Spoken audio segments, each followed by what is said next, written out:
And even though I have never bought anything from you, they're going to, keep over and over and over again. No, I did not want a pair of bloomin' sunglasses. Thanks for asking. I won't need them in this country. Norman Tex, did you go to Italy? To the Godly Sandwich Shop? No, I went to Spain, to the Godly Pizza Parlour. Pizza. I didn't really like the Spanish food that I had. It was, what's the word I'm looking for?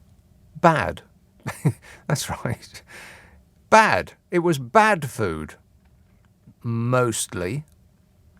Apart from the pizza. But that's not really Spanish, is it? That's more Italian, I think. Even though it wasn't really Italian kind of pizza. Because the Italian pizza that I know is, there's virtually nothing on it. It's just a tiny, very, very thin crisp with like a couple of leaves and a smear of sauce. Not much, just a smear. But this was, laden it was. Fabulous. But like I said, that's not really Spanish food. That's Italian food served in Spain. Other than that, the actual real-life Spanish food I had, not sure. Probably just went to the wrong place. Tina says, have you seen Kenneth Branagh as Boris Johnson for some TV series? Good grief, it was frighteningly uncanny. No, I haven't. What TV series is that? Let's have Tooting. Hello, Jan. Hi, Nick. Jan. Yes. I'm reading. Yes, Jan. I'm trying not to stumble over my words. Me too. I want to get more of a flow when I ring you up. So, what I wanted to ask you was, how was it? How did it seem out there? Are they very relaxed? I know there's certain things, you travel restrictions, and I know they. I was expecting the travelling part to be an absolute nightmare, but it couldn't have gone more smoothly. It was really just a total breeze. Apart from the coming back in, they got these machines now. They don't have actual real human beings. They have machines like robots. Affirmative. And you stick your passport up the robot, and it either will or will not let you into Her Majesty's Great Britain. And this one decided that I was forbidden from entry. It did not like me at all. Oh. So how did you get in eventually? Well, I went and asked a human being because there was one loitering nearby, and his advice was, try it again. So I did, and after about the 6th or 7th attempt, it allowed me out of this. It was like you walk through one little door and it shuts behind you, so you're trapped. So unless your passport actually opens the next door, you probably die in there. Oh dear. Yeah. Was it all? I mean, but when you were in Spain, did it feel like there was a pandemic going on? I mean, is it more relaxed than it is here? I don't know. Sometimes when I go down the road sort of of an evening, it's like there's no pandemic on. Very few people are wearing masks. Yeah. All in the restaurants, in the pubs, everyone's sort of speaking, no masks. It's like there's no pandemic on. Right. And yet for quite a few people, there is. I mean, I know. People are still dying. People are still dying in the same numbers as a commercial airliner smashing into the ground every single day. Yeah. Well, that's actually true. But no, I didn't really notice much mask wearing there. There was no lines on the floor to tell you which way to go around a supermarket. None of that stuff. Oh, so when you're in the supermarket, they're not bothering? Not bothered, no. Oh, how strange. So it's like it's not a pandemic anymore. Plus, it was like 40 degrees heat out there. I don't know what, and I only know that because that was on one of those street side machines. So I don't know what 40 is in proper temperature. It's probably like about 90, something like that. And you don't want to wear a mask or any other item of clothing that you don't absolutely have to in that kind of temperature, Jan. No, true. Yeah, it might make you probably feel ill or. Yeah, I'm feeling ill just thinking about it. And I was going to ask you about the food, but you said that the food wasn't not great. that great. The food wasn't great. I took my porridge with me, of course, because that's the sensible thing to do. Yeah, I took 3 bags of porridge. One like Really? mixed for each morning that I was going to be there. Yeah, it Wow. had nuts and seeds and dried fruit in there. And I thought, I wonder if any of this is actually allowed to take it through, through customs, because there's certain things that they don't allow you to take, What the heck? including half of what you pack to come back. This woman stands by the What? X-ray machine and says, "Well, you can't have this and you can't have that," and then they just virtually take half of your stuff off you. Really? And what, you don't see it again? No, it disappears as though by magic. Oh, maybe they like what you've got and they want Well, to I have some. suspect that they're selling it on. Yeah. All right, thanks a lot, Jan. 0345 6060 973. And there's a picture of Kenneth Branagh as Bodge. Yeah, that's pretty spot on, really, isn't it? What TV show's that, then? Some program.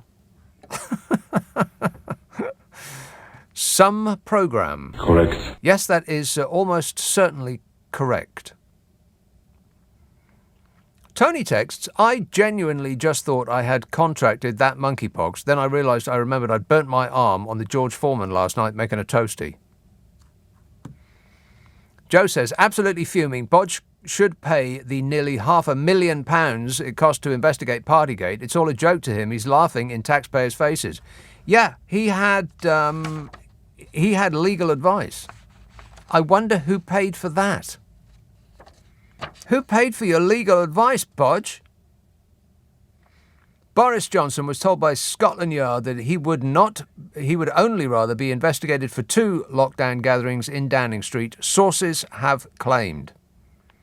The Mirror has been told that the Prime Minister was informed by the Met Police that he would only be subject to a limited probe as part of the 4-month inquiry. On an unrelated note, I think the Prime Minister should be actually subjected to a limited probe by aliens from space, like the big one from Predator, for instance. That'll teach him. The Metropolitan Police announced that it had finally finished its investigation into the lockdown gatherings, and Bodger jammied his way out of it again. Fabulous. How does he do it? Scotland Yard said it had... it's the only thing that he can do with great success, isn't it? Wheedle his way out of a tight corner. Everything else he touches turns to,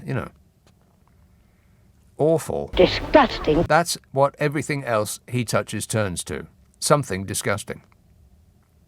The only thing he's really, really good at is getting away with it. What a way to run a country, eh? Dreadful.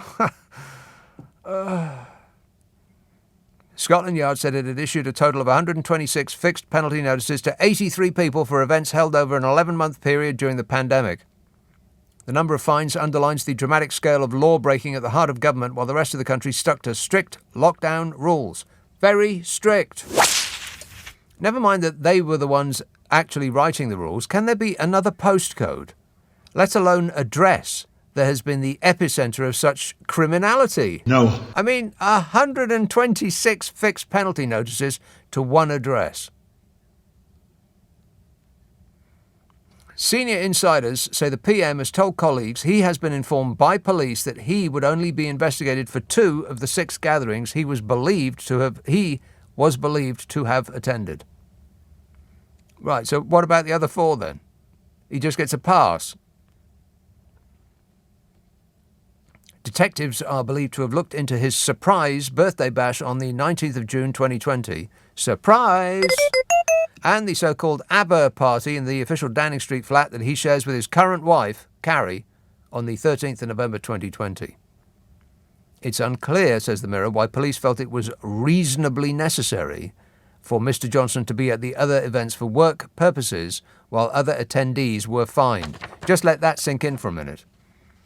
You're all at the same party. The police come in.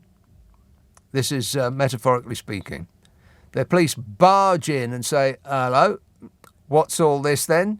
You lot on the left of the room are going to prison.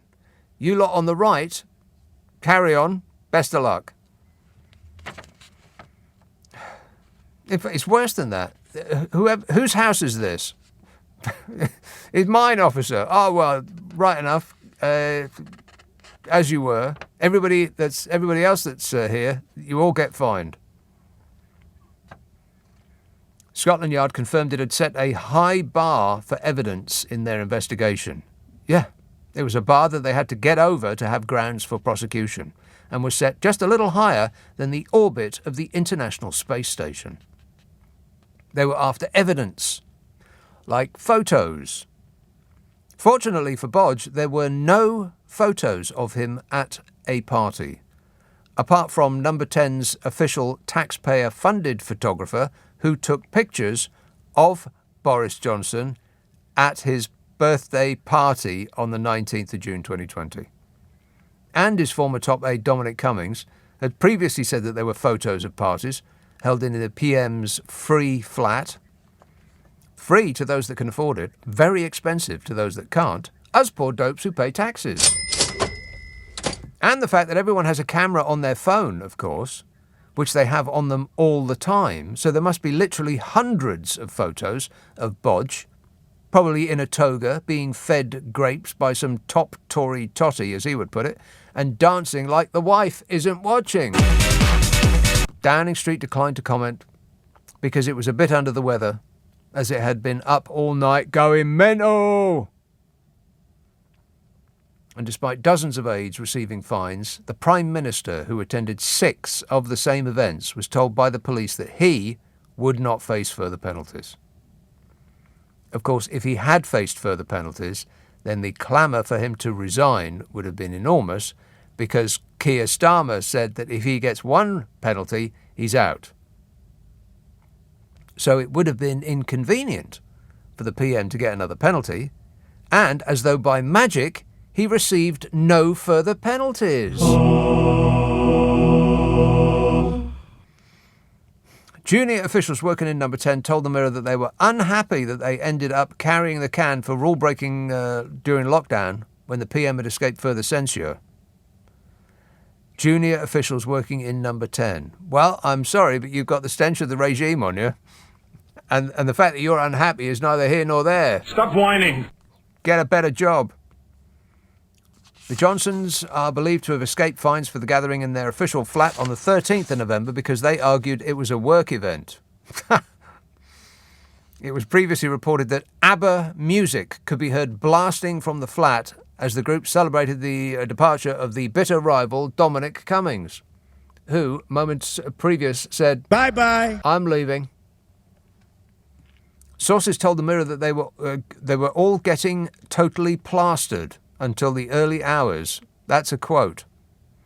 All getting totally plastered. Booze. Until the early hours.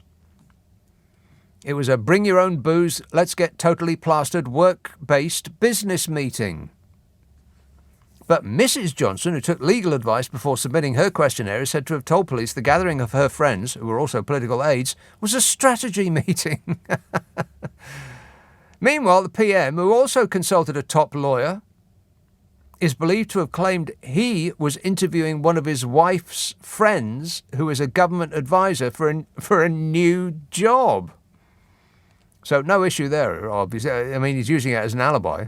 So nothing to see here, he says, as I was interviewing one of my wife's friends for a job at the heart of government. Oh, fabulous. It's like, no, Your Honour, I couldn't possibly have stolen that person's car, as I was miles away murdering someone else at the time. What a way to run a country, eh? Dreadful. 0345 6060 973. Friday, Saturday, Sunday night at 10. Nick Abbott, LBC. This is LBC with Nick Abbott. You're joking. 0345 6060 973. Here is Erith. Steve. Hello, Nick. Steve. I voted for my first time this year, and I'm 48, and that's not because of, choice when I was younger, because I was, like these people now. But it didn't give me much confidence or hope, But it was in a school. Yeah. And the two people that were doing it, I mean, you shouldn't judge, I know, but you can sometimes tell which way they vote, can't you? and the box, they give me a slip of paper, and it only had Conservative or Labour. Yeah. So that's the only choice I had. Right. and it went into this cardboard box on a table where they're sitting, but cardboard box with a piece of black fabric wrapped around it. I mean, I don't mean that, but Yeah, it all sounds thing. it all sounds highly suspicious to me. It might not have been a black box. It might have been a shredder. Well, it could have been, but what I'm saying is it was not for something so important. It seemed a bit it wasn't very well together. Didn't seem like a professional operation. Exactly, and I'm guessing that's like wherever it is, like whatever. Yeah, road it's all like that. Exactly. It seems to be ancient technology to me, right? You go into a plywood booth that's barely able to stand of its own accord, and you mark with a 2-inch pencil a cross next to the name of the least bad option, and it all sounds like something from the last century to me. Well, this is the thing. I'm 48 years old. 48 years old? Oh, I haven't got the right page up. Wait a minute. One moment, please. There it is. Thank you. But, no, it's the first time I voted, because, like I say, when I was younger, I was... Yeah, it couldn't be bothered. And you weren't interested. Yeah, you weren't very politically minded. No, but now you can't stand it anymore. Well... Right? But what I'm saying is, it's this for my first time, and all it's done is caused me more worry and stress. So what you're saying, Steve, is that what we're going through now is your fault. You could say. Yeah. All right. Well, appreciate it. Thank you. Yeah. Just don't do it again. Thanks a lot, Steve. 0345 6060 973. He's just putting his toe into the pool of democracy. Janie texts, "It's bad enough that we have Bodger as PM. Can you imagine what it would be like if it was Smug? I'd leave the country," says Janie. Janie, I'd be fighting with you to get to the head of the queue to get through immigration. We'd be... I'd get in a plane, even if it didn't have any seating room. I'd stand all the way just to get anywhere else. Can you imagine? Stuttgart. Pete. Hello? Yes, Pete. Hello? Yes, Pete. Is that Nick? Yes, Pete. Nick, it's Pete. Hi. Hi. It's Pete from Germany. Is Pete there? Yeah, I'm here. Hello? Looking for Nick. Pete. Is Pete there? I'm here. Nick, I'm really worried about you, right? You're worried about me? Well, not actually, no. I'm worried about the situation generally, right? Yeah. The ongoing situation. Yeah, because I think you said you were 62 years old. 62 years old? No, wait, I'm not. I have to always look at the year to see how old I am. I'm 61. Oh, I feel so much better. Okay, so I think you're in your 60s, yeah? Yeah. And therefore, I discovered you about 12 months ago, right? Mm-hmm. And so therefore, we only have a few more years to go with Nick Abbott? Well, I think the human race will be lucky to make it to the end of this year. Yeah, but you know what I mean, yeah? No. Yeah, I think you do. I don't. I absolutely don't. What do you mean? Yes? I think that we need more years of you coming on the show and stuff. Right. Well, do you know something I don't? No. Because I'm not intending to die, if that's what you mean. I mean, I've looked into that whole dying thing, and I'm against it. Actually. Okay. So we need a lot more years of Nick Abbott coming through. Right. The years. Yeah. Well, I'll see what I can do. How does that sound? That's fantastic. I'll do my best. Dib dib dib. Dank schön. Dank you schön. Oh, thank you very Pete, much. You must stop doing that. Sound like a piggy. I was going to tell him that halfway through, but I thought, he won't do it again. And then he did it again. Damn it! 0345 6060 973. Text 84850. Email nica@lbc.co.uk. And if you're on Twitter, it's @LBC. Don't forget this show and the one on Saturday does get squirted up the internet as a podcast. We take the news and the ads out. It takes less time to listen to. And when your fuel bill comes this winter, you'll still be smashing up your furniture to set fire to, because you won't be able to, actually turn on the central heating. But we're doing our best in order to help. Ask for it by name on an internet near you. Nick Abbott, The Whole Show. It's on Global Player, which you should have in your life.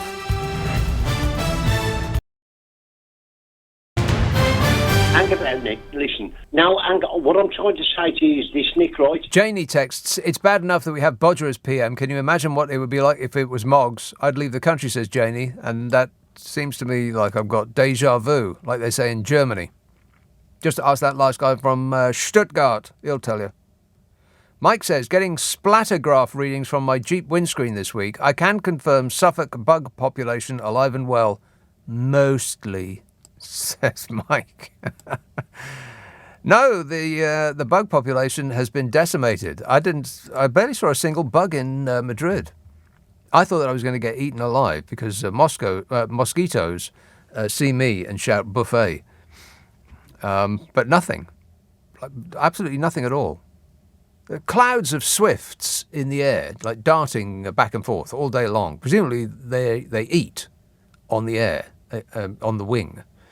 But I didn't really see any evidence of the insects that they would be eating. There just didn't seem to be any. Mind you, what could actually survive in that heat that had not invented air conditioning? I loved it. Didn't get too hot for me. Partygate. Hello, Dominic. Hi there. I'm glad you had a good time in Madrid. It's a great city, isn't it? Yeah, it is a great city. Did you go up to that Egyptian tower on like a hill where everyone goes and watches the sunset? Or am I? Oh, no, I didn't. Or it's not. You need to do it next time. It's amazing. It's a good tower? City.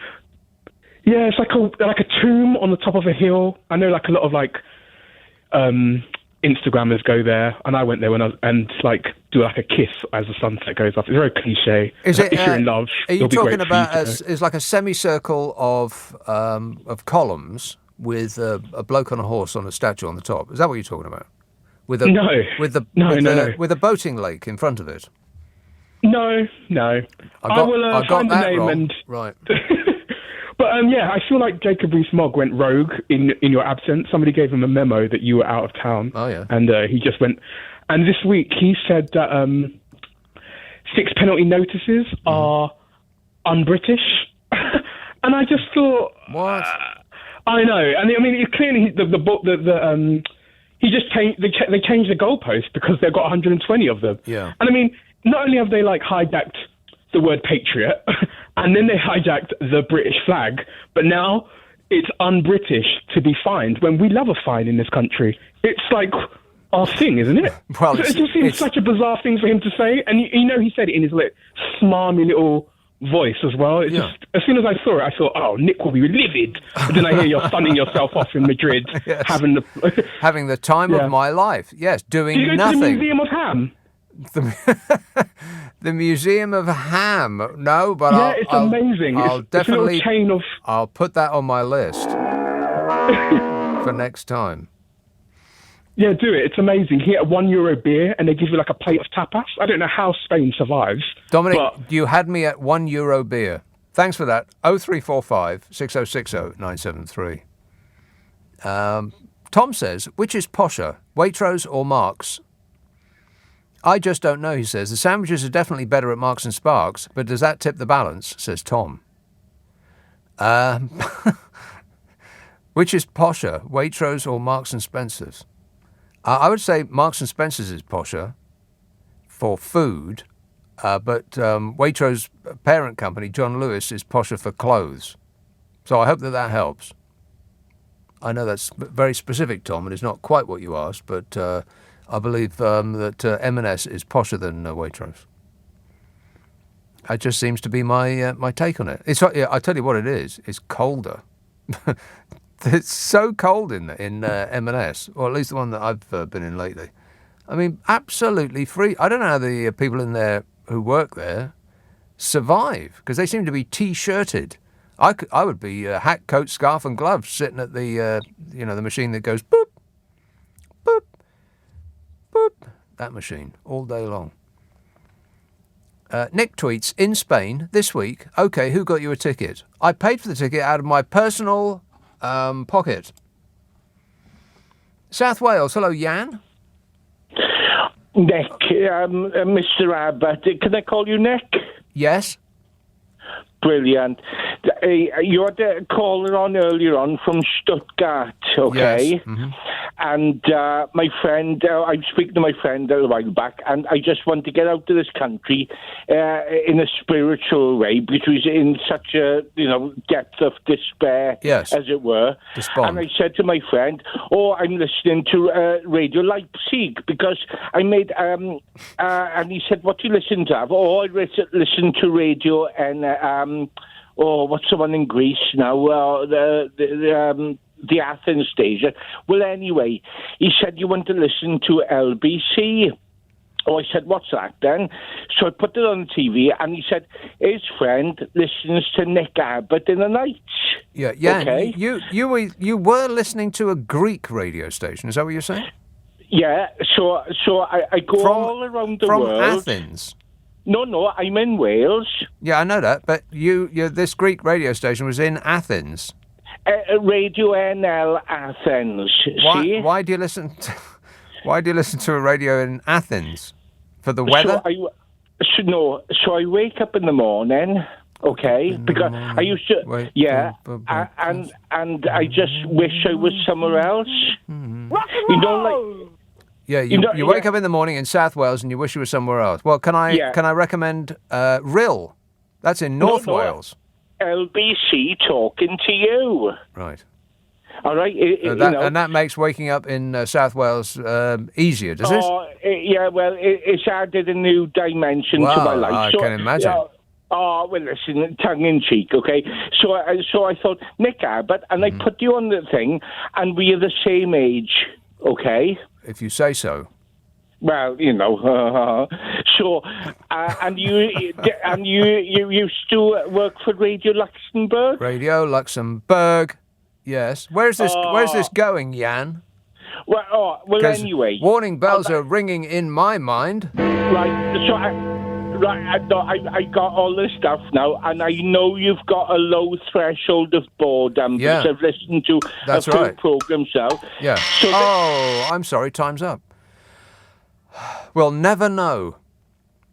He reminded me of my low threshold for boredom. 0345 6060 973. I just got a gut feeling. How about you? Yeah. Yeah. Yes. See? Not just me. Thanks a lot, Jan. Excellent work. You've delighted us enough. Steve texts, how very British of us to source the Queen's sauce. S-A-U-C-E. How very British of us to misspell the word sauce, the Queen's platinum jubbly crockery set from China instead of from the potteries. Yeah, well, yeah. Our old life is quite possibly gone, All of that cheap stuff that we used to surround ourselves with, that we really, really made... we made a big thing of all this stuff that we don't actually need, that we surround ourselves with, that we then replace because a new model of it has just been released. All of this nonsense, way cheaper than it used to be. Everything, pretty much, that's electric and comes from China is much cheaper than it used to be. Like clothes, for instance, as well. Clothes and shoes. Ask Smug about clothes and shoes and, how did he put it? Clothes and food and footwear. They're going to be much, much cheaper once we left the European Union. Ain't that right, Smug? I don't know anything. Say it again. I don't know anything. One more time. I don't know anything. He doesn't know anything. All of that that our cheap lifestyle, these preposterously cheap, ridiculous things that we surround ourselves with, all of that might be gone. We might be bringing what used to be made offshore back onshore, in which case prices will go through the roof and reliability through the floor. Gary Tech, supermarket bog-off deals, buy one, get one free, sounds like a subsidised lunch in the House of Commons. The House of Commons is the House of Privilege, says Gary.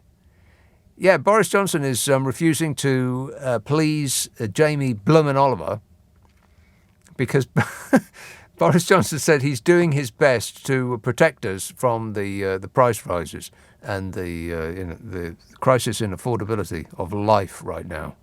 That's what he's doing. That's his big effort to not ban 2 packets of crisps for the price of 1. Cheers, Bodge. Thank you. Appreciate it. You're doing your best. That's what I heard. Diane says, I've just discovered I can listen to you on the TV, leaving my phone free to do other things. Happy emoji. Also, can I ask what your thoughts are on the people who publicised the fact that they've won the Euro Million lottery, says Diane. Bit silly if you ask me, she says, followed by 7 exclamation marks. Well, I'll go one louder than that, Diane. I think it's silly, followed by 10 exclamation marks. As in stupid. What did they do that for? You just won 180-odd million quid and you're telling the world? Not that smart. But then people who win vast amounts of money on the lottery tend not to be that smart. Affirmative. I think that's just true. And they'll be their lives will be made a misery in 3, 2, 1. Michelle says, did you have a up-the-nose COVID test when you went to Spain? Just asking, as you told Carol that you were scared because of the pain, just curious. Well, first of all, I said no such thing. I wasn't scared because of the pain. I'm a big boy and I can take it, but I just rather not, that's all. And no, I did not have a COVID test, an up-the-nose COVID test, or any other kind of COVID test for that matter. In fact, they didn't even ask to see evidence that I had had the shots. As I was coming back through Madrid airport, having got into Spain without the masking at all, coming back, they said, I was just like wandering through these, these things that they have at Disneyland to make a queue, like wind back and forth and back and forth and back and forth and back and forth. Well, there wasn't anybody there. So you just had to do this back and forth. I had to walk about a mile to the entrance where you showed your details. And some Spanish bloke was just standing there in uniform, and he took one look at me and said, English? Which I found offensive. What was it about me that made you say that? Don't I look continental? Don't I look sophisticated? No. Apparently not. English? That way. I was mortified. How does he know that? Plus the attitude. So I go there and they said, "Oh, have you got your your COVID passes?" And I said, "Yeah." They said, "Oh, go through then." They didn't even look. Don't they know there's a pandemic on? Oh, but the coronavirus alert has been downgraded. Did you hear that in the news? Downgraded from a 4 to a 3. You know what that means, don't you? No. No idea. The coronavirus alert level has been downgraded from a 4 to a 3. But the monkeypox alert level has been upgraded from a 0 to a... Leading Britain's conversation. LBC with Nick Abbott.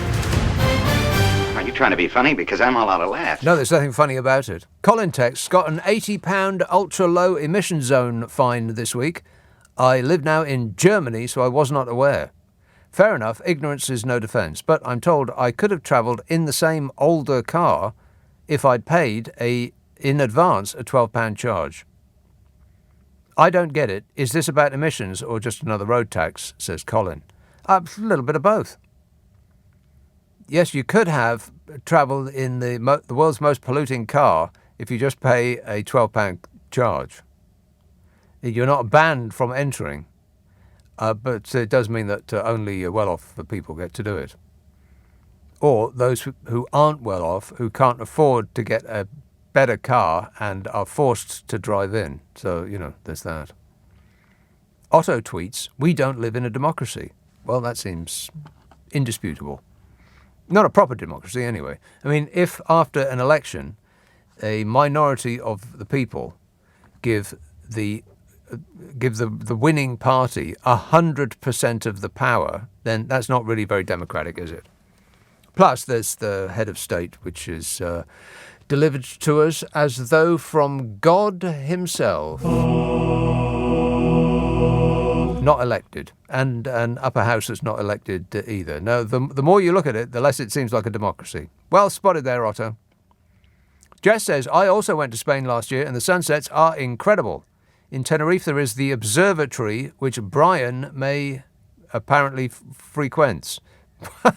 Okay, in my defence, neither Brian nor May are capitalised. So I just thought he was talking about some Brian. I'll read that again, shall I? Jess says, "I also went to Spain last year, and the sunsets are incredible. Groovy. In Tenerife, there is the observatory, which Brian May apparently frequents." Rock and roll! I did not know that. A Badger observatory. Howard texts, "Regarding the new Crossrail line, calling it the Elizabeth line is a bit of a mouthful." It is, yeah. That's not a good name for a line. Elizabeth. Piccadilly. I guess there's the Piccadilly line. That's 4 syllables too. Elizabeth line. He says, "I reckon people will start calling the Lizzie line. Rolls off the tongue much more easily." Lizzie line. That's awful, isn't it? Elizabeth line. That's awful as well. Queen's line. ER line. It's just a bad name for a line. It just is. Plus, how much more of our infrastructure do we actually need to name after Her Majesty the Queen, for crying out loud? I mean, everywhere you look, there's something that's got her name appended to it. Dave says, "I've told you twice before, Fahrenheit is not British, brackets, it's continental. As you well know, and it has nothing to do with Her Majesty." Well, that's offensive, Dave. He says, "It's a scale in the imperial system, but it's there because it was the first standard scale on Earth, and it was used not only in the British Empire," says Dave. Nonsense. You have got no idea what you're talking about, Dave. You're embarrassing yourself on national radio. Fahrenheit is as British as korma curry, and you know it. Camden. Wait a minute. One moment. Claire. Hi, Nick. Claire. I'd like to say something, a reaction to what people were saying last week. And this time I'm serious.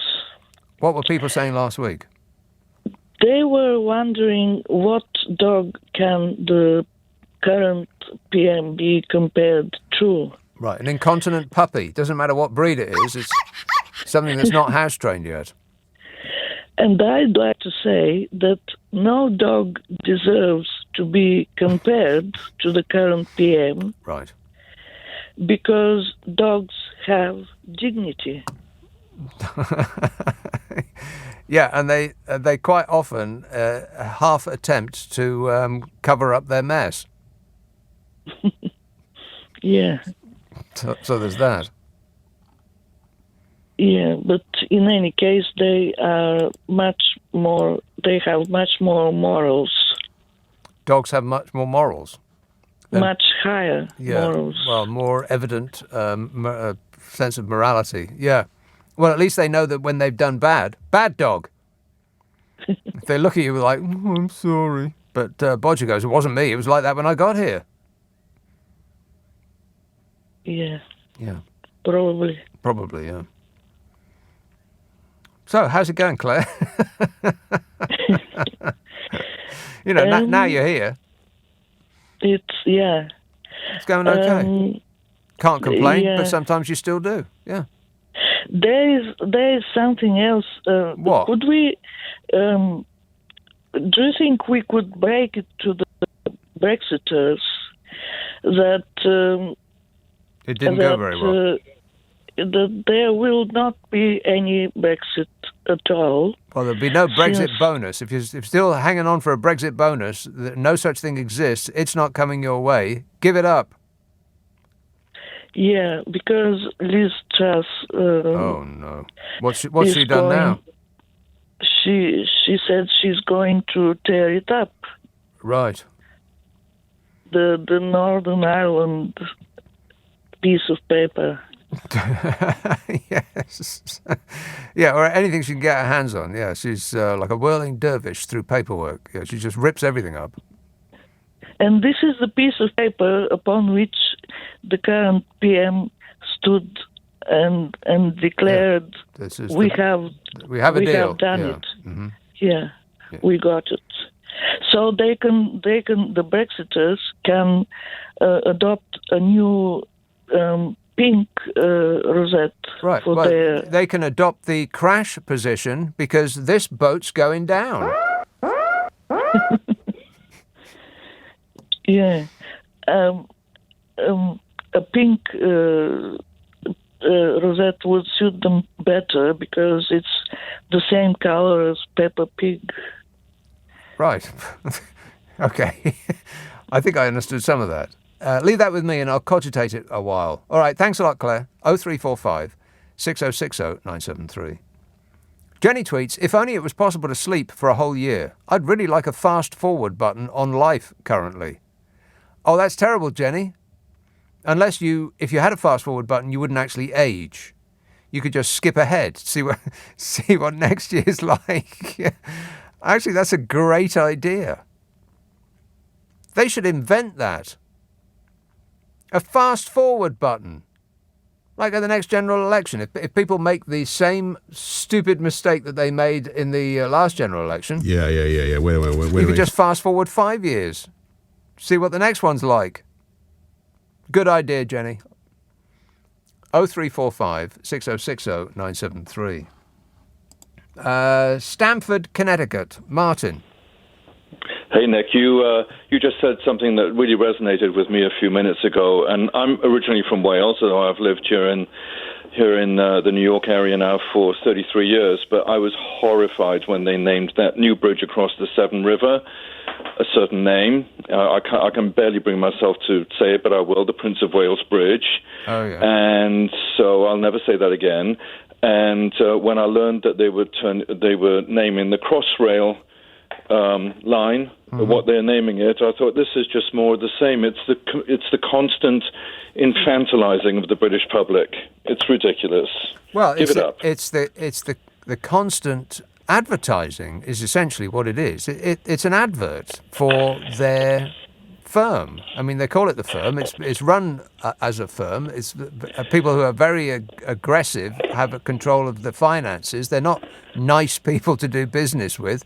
They're out there to make as much money as they possibly can. So all of these things are pending the names of the current head of the family to the clock tower, Big Ben, that clock tower. Right. That's the Elizabeth Tower now, as though they didn't have enough things named after the Queen. Right. It wouldn't be so bad, except most of my family back in the UK, except for my brothers, they seem to lap this up and they seem to love it and they seem to think there's nothing wrong with it. But it's, living in a country that's a republic, it boggles my mind that Britain continues the way it's going. And I heard somebody say just a few weeks ago, it might even be you speaking on the radio, but people say that the royal family bring in millions and millions of tourists. They don't. I'm so tired of hearing that. If you opened up Buckingham Palace and all the other royal palaces, you would get an awful lot more people visiting, as they do in Versailles every year. So it's nonsense. It's time to put an end to it. Hold that thought, Martin, because I think at most it's going to be a slow deflation after the current incumbent is ruling no longer, because I just don't think that there's the interest there, and almost nothing that they do has made me change that opinion. I just think their time is running out. Thanks a lot, Martin. 0345 6060 973. But it is an advert. I mean, we've been it's been inculcated in us since the year dot that we are, we're a nation of capped doffers. I keep saying it, but it seems blindingly obvious to me. And we're persuaded by constant advertising, which is essentially what it is, all the smiling and the waving and all of that, and the showing up to cut a ribbon and all of that stuff. It's advertising. And if they didn't have to do it, if the money kept rolling in regardless, I'm sure they wouldn't do half or any at all. But its time is, and I feel the person I feel sorry for is Wills. I mean, he seems a decent sort, doesn't he? They got booed the other day at a football match, and it upset him mightily. Well, I bet it did, because the future of that family is on his shoulders. I mean, it won't be his dad, because he's really old, and he's not even started yet. So it's all about Wills. And if it doesn't happen under Will's leadership, and he doesn't, I mean, like I said, he seems like a nice fella, but is he the kind of chap you would look to lead a country? I suppose you can grow into the position, but not really. So it's all going to expire under his watch, most probably. And I would imagine that's causing him sleepless nights. It's going to be his fault. Oh well, I'm sure the vast riches will cushion his fall. 0345 6060 973. It's 12:30 on LBC. The news headlines with Serena Farrow. This is LBC with Nick Abbott. Oh, hello. 0345 6060 973. Text 84850. Email nicka@lbc.co.uk. If you're on Twitter, it's @LBC. Exeter, John. Hello, Nick. John. Nick. Yes, John. It's lovely to talk to you. I hear you talking a lot about Boris Johnson, and I talk about him a lot as well, and I listen to other LBC presenters, and everyone's racking their brains about how he's getting away with it. Mm-hmm. They call it Partygate. I wish they wouldn't do that, because it trivialises it, right? But I like analogies, and I had an analogy about it today. An analogy? Which I will share with you. Oh, no. Is it an analogy? It's an analogy. Oh, well, then I don't like analogies. Have you got anything else? No, it's about Dallas, right? Did you watch Dallas in the 1980s? All of it, from the very beginning not all to of the. it. I did, from the very beginning to the very end. Apart from, in fact, I did watch it when it came out, and then I determined to watch the entire thing again by buying it on video tape. You remember video tape, don't you? No. Yes, it used to be a thing. And I remember it. I watched all of it except the series where Bobby died.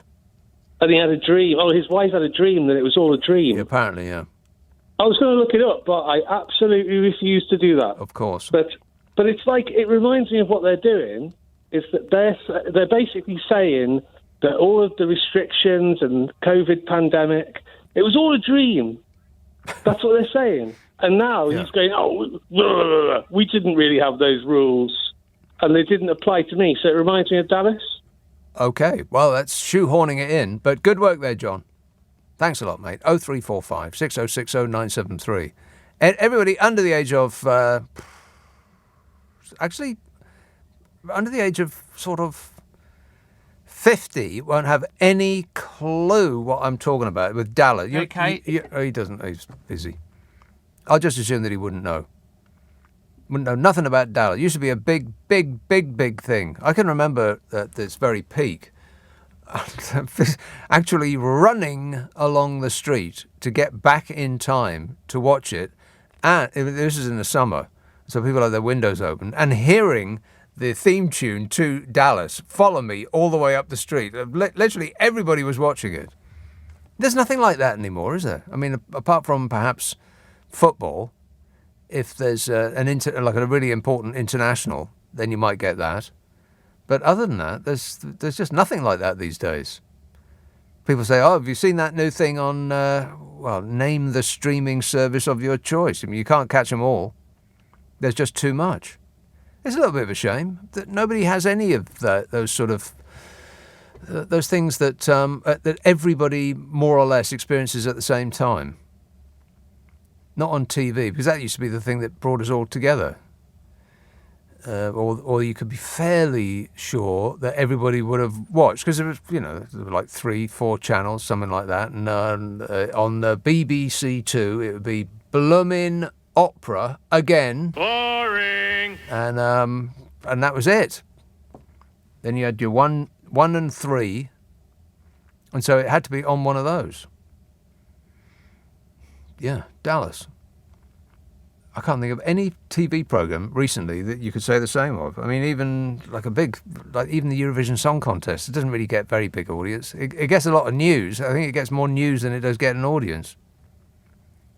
Its news coverage far outweighs the number of people that are actually watching that tired mess, which should have been put out of its misery years ago.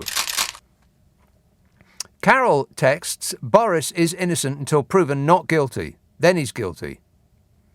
Wow, you've just blown my mind. Yowza. Patrick says, if the 1922 can't see that Johnson isn't a good one, then we're all doomed because they control the Tories. Well, they're not remotely interested in whether he's a good one or not.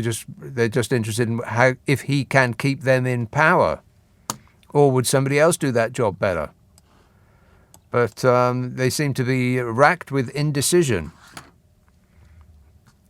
Scared to act in even their own interest. Never mind about the interests of the country, because that ship's sailed and sunk. They're not acting in the interest of the country. They're acting in their own interest. They even say it out loud. Oh, we don't want an election now. We don't want an election next year. We want to wait to the best possible moment for us personally, as opposed to the interests of the nation. Bell says, I'm due to attend my PIP assessment with the Department of Work and Pensions. I'm assuming I can answer their questions with, I can't answer that as it's currently under investigation. Probably best to wait for the Sue Gray report, says Bell. Well, it sounds like you're going straight to jail to me, Bell. That only works with a certain type of person. This kind. Believe it or not. How embarrassing. Is there another country on earth whose premier would make this noise in public? But it's the secret to his success. He presents himself and acts like a child, which makes people say, oh, leave him alone. He's doing his best. That's the only way. I mean, there is no other person on earth that grown-ups would say that of, is there? No other grown-up, anyway. Like a child, perhaps. Like a 3-year-old tasked with tidying their room, and they make it an even worse state than they began, and the doting parent would say, leave him alone, he's doing his best. That's how he's presented himself his entire life. That's it, that whole paw act. And it still works, with just enough people to continue to let him get away with it. Kath says, when I was younger, I went to plenty of parties that I don't remember very well, and I have no idea how I got home. I think I was at one of those parties, Kath. She says, I always at least knew that I was at a party. What's Bodger's excuse? Excuse, Bodger? I followed the ministerial guidance at all times. He was too busy following the ministerial guidance. Liar! Rosalind texts, while you were away, Stanley Johnson proudly announced that he is now a French citizen as he wanted to maintain his links with the EU after Brexit. Nothing to see here. Move on, and let's be clear that we need to focus on the big issues like monkeypox. I wouldn't be remotely surprised if that became a major thing, because something's got to get Boris Johnson off the hook. Something always does. Something shows up, always. So if the Sue Gray report comes out, and it's very damning, I mean, nobody's expecting it to be. We're all expecting a whitewash, right? But if it is very damaging to his imperial bodginess, then be alarmed, because something big is going to come along to get him off the hook again. And it might just be that monkeypox thing, which I do not like the sound of, because it's got the word pox in it, and that's awful. And monkey. Nigel tweets, just a quick note to say, don't bother reading out this tweet tomorrow night if you don't get time tonight. Well, it's a good job I came to it tonight then, Nigel, isn't it? Because I'm pretty sure that I couldn't have been bothered reading it out tomorrow. I mean, I don't know until I get there, but that's my best guess. Jim says, what's the best... How many pages have I got? Let me just see if I have any chance of reading these out. Oh, well, maybe... Depends. Only, let's say, 6 pages. I might be able to get through them, as long as nobody else calls me. They keep calling. How do they get my number? Jim says, what's the betting that there will be legal challenges to Sue Gray's report? So Bodge, yet again, will say that he cannot possibly comment on any of the findings pending whatever. The can has been kicked down the road on this. The can that has been kicked down the road on this must need replacing by now. It must be knackered and full of dents. And I still think we will see Haley's comment arrive before we see her full report. If it is what we expect, and it doesn't even name Bodge, let alone actually append some guilt to him, then we will see every single last comma and full stop of that report. If it is not unfailingly flattering of the dear leader, I bet we don't see any of it. Leo tweets, you're very well informed politically. You're funny, Leo.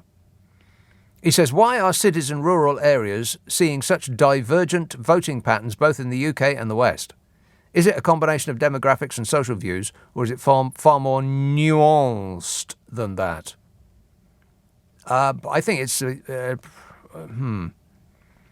Partly it's a young thing.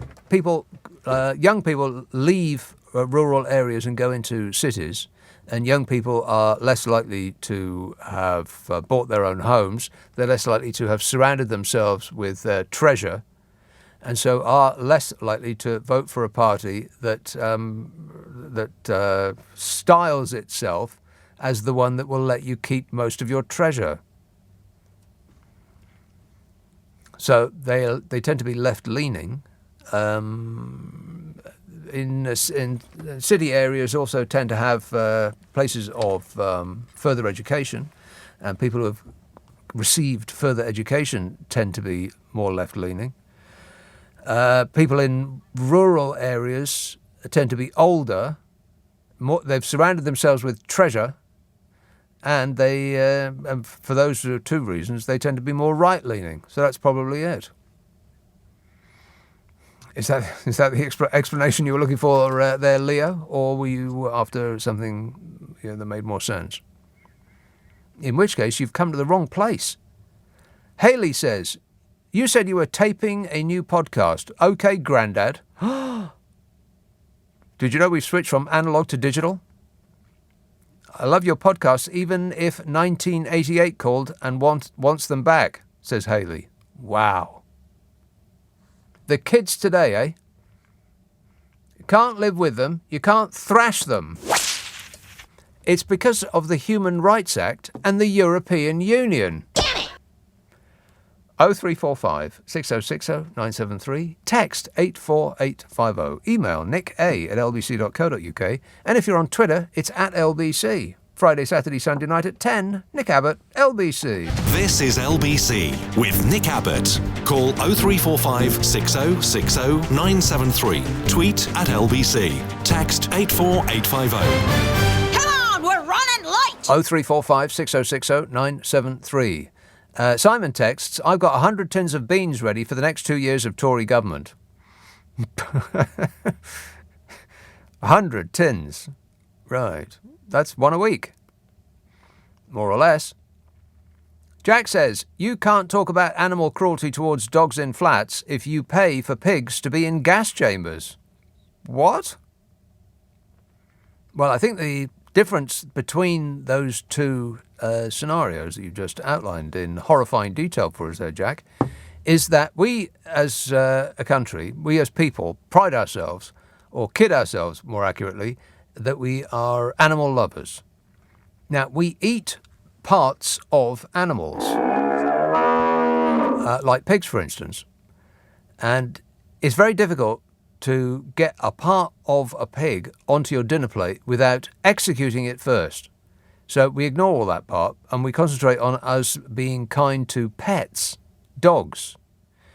Now, I'm saying that even that part, we're not really that kind to animals, because keeping a large dog in a flat, not very good for the dog, I'd say. So that's the difference between those two horrifying scenarios, Jack, is that we don't pretend that we're kind to animals who provide our dinner, because they have to be at least lightly killed before we eat them. Otherwise, they tend to complain. But keeping a big dog in a flat, that's a choice that we made, and the dog has to suffer for a lot longer than the pig. And I hope that that's clear.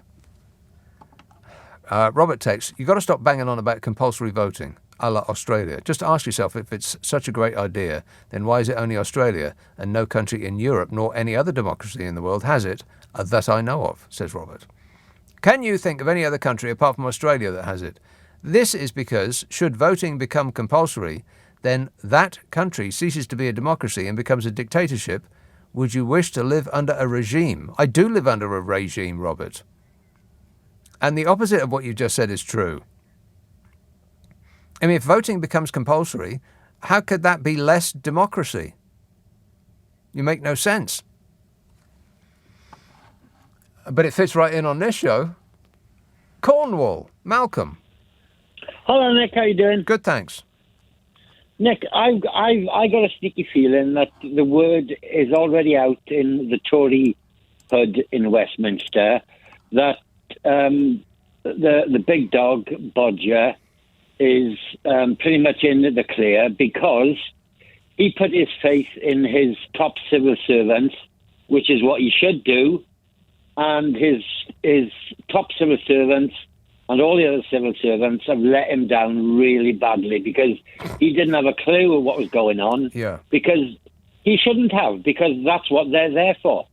And I think that Sue Gray has already signalled that it's going to be the civil servants who are going to get a roasting. And Bodger is free of any further fines because, well, it was in his house. Yeah. And therefore, because it's in his house, he can do whatever he wants in his house. But the problem there, Nick, is... No, but you can't, though. You're not under the rules. You couldn't do anything you wanted in your own house. Couldn't.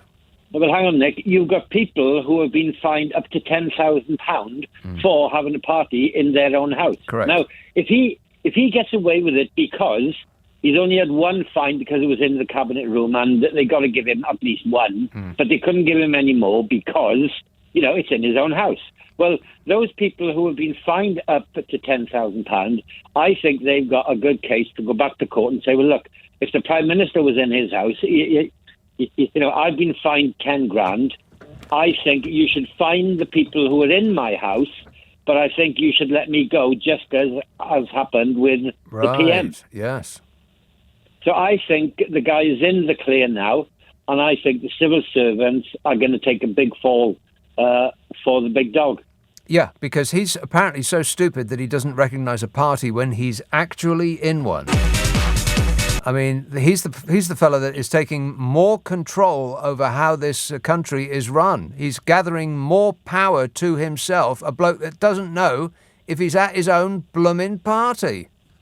But the problem is, Nick, the Tory MPs now, they've backed off completely because the nation has gone quiet on it. Absolutely quiet on it. I don't think And that's the true. only- They would like to No. believe that that's true, but I think people are furiously angry still. Yeah, the people are, but the Tory MPs aren't, Nick. Oh, because right. They couldn't care less. I mean, all they care about is maintaining their grip on power. Yeah, but the point is, Nick, they're the only ones who can remove him until the election, and the election is That's right. 2 years. Yeah. Maybe So- it's, but I keep saying this, but the those on the left, of course, specialise in forming a circular firing squad and taking themselves out, by which method the right wing will step nimbly over their prone form and maintain their grip on power again. So You know what I think? I think it's good that Boris Johnson actually stays where he is to remind people of who they are. But the problem for me, Nick, is I can actually see now, ironic as it is, I can see Starmer being fined. Yeah. And Or he if would I'm- quit because he said he's going to quit, and he's Yeah. right. But Boris Johnson, if Boris Johnson got 1,000 fines, he still wouldn't go because that's not what the people want. But the point is, Nick, that it can happen because he's only had one. It's unfathomable how he went to 6 parties. All the other people at those parties were fined. He wasn't. No. He wasn't, and yet he was fined at one, along with all the other people, including Sunak. So how does Sue Gray square that? But she will, Nick, because at the end of the day, she's one of his lackeys.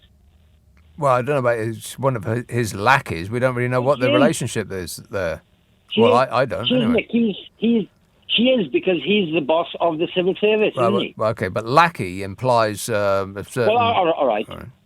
Bad choice of word, but she's subservient to him, isn't she? Let's face it.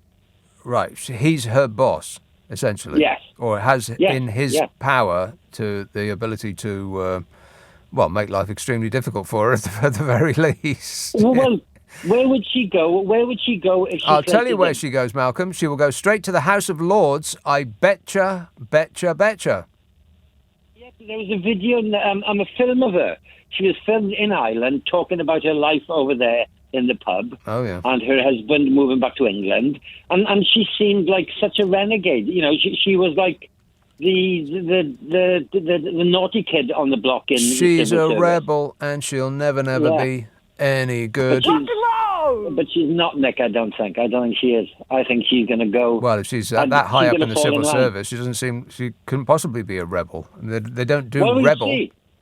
Well, this is the test of her true colours, Nick. What is she going to do, my friend? Right. And that's the $64 million question, isn't it? The $64 million question. Yeah, and even if you only won $64 million, you still should not go public, Malcolm. Promise me you won't do that.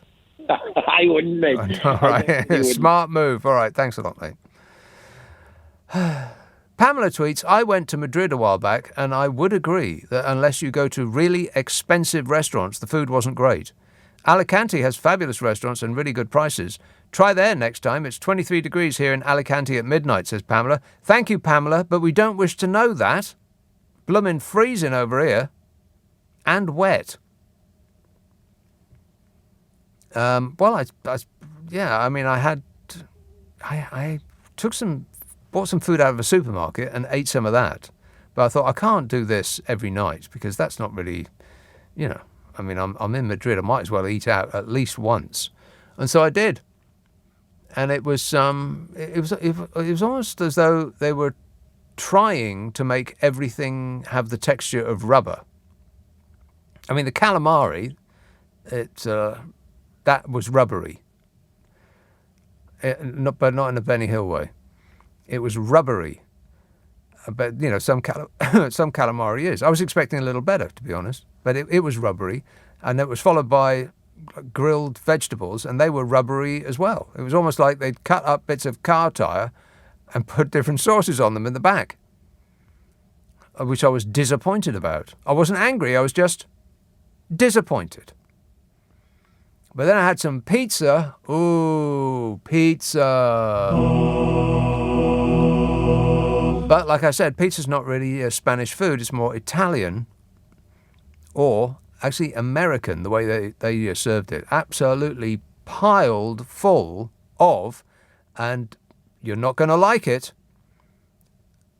pigs that had gone through gas chambers. What? Well, come to find out that that's how they lightly kill them. I did not know that, but now I do.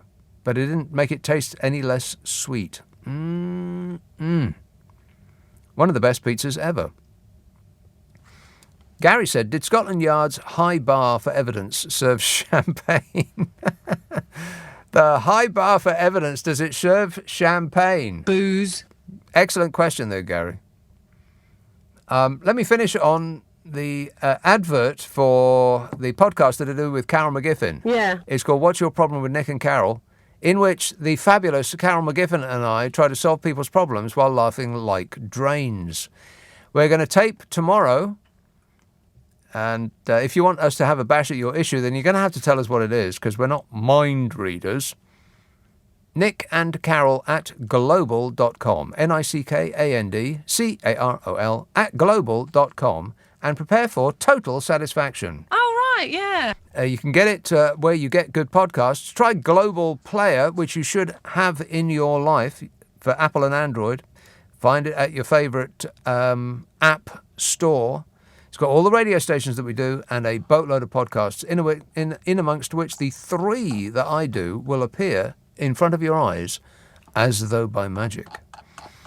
All the texts and the tweets and such that I didn't get around to tonight, I'll do tonight, later on, at 10, when I arrive back here. Let's see. Ian Payne is here at 4 o'clock, but first, it's Clyde Bull. Nick, thank you. Coming up, has Boris Johnson got away with it? It was 126 fines. The Sue Gray report is finally imminent, maybe.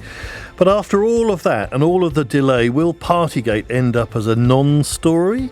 Or is the real story now the cost of living? Also, shoplifting is on the rise and a row is underway over the approach the police should take. Some discretion is needed, say some, others say no, don't turn a blind eye. We'll be looking at that. And the Australians go to the polls later. Looks like a close battle, Labour hoping to take power after 9 years. We'll have the latest on that and much more. Do join in 0345 6060 973. On your radio, on Global Player, and Play LBC. leading Britain's conversation. This is LBC. From Global's newsroom at 1 o'clock, supermarket shelves reflecting the rising cost of inflation as we're paying up to 20% more on some essentials than we were 2 years ago, which has looked at the prices of more than 21,000 groceries and found that stores were also promoting fewer discounts for items. Harry Rose is from the Consumer Group. We're absolutely talking about what you'd call essentials or kind of core items in your weekly shop. So we've seen 20% increases in things like wholemeal bread, in semi-skimmed milk, instant coffee. It's understood senior civil servant Sue Gray and Boris Johnson had a private meeting to discuss the handling of her report into lockdown parties held in Downing Street and Whitehall. It's thought to have happened around a month ago.